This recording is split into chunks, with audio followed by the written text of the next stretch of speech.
Hello mga ka-Emerix! Sa kabila ng kasalukuyang sitwasyon na tensyon dito sa Middle East, nais po naming ipaalam na tuloy-tuloy pa rin ang operasyon ng Imerex Cargo. Hindi man madali ang sitwasyon ngayon, ngunit ginagawa namin ang lahat upang masiguradong ligtas ang inyong mga pinapadala papunta sa inyong mga mahal sa buhay sa Pilipinas. Maaaring magkaroon ng kaunting delay lamang sa delivery dahil ang aming mga shipments ay dumadaan sa mas ligtas na ruta upang maiwasan ang mga high-risk areas. Para sa amin, hindi lang ito basta pagpapadala. Ito ay pagmamahal na kailangang makarating ng buo at ligtas.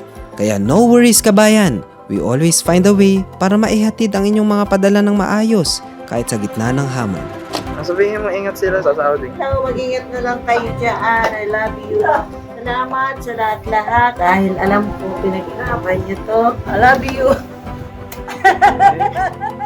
Maraming salamat sa inyong patuloy na pagtiwala at pag-unawa. And as always, with Imerex, the use and love we deliver.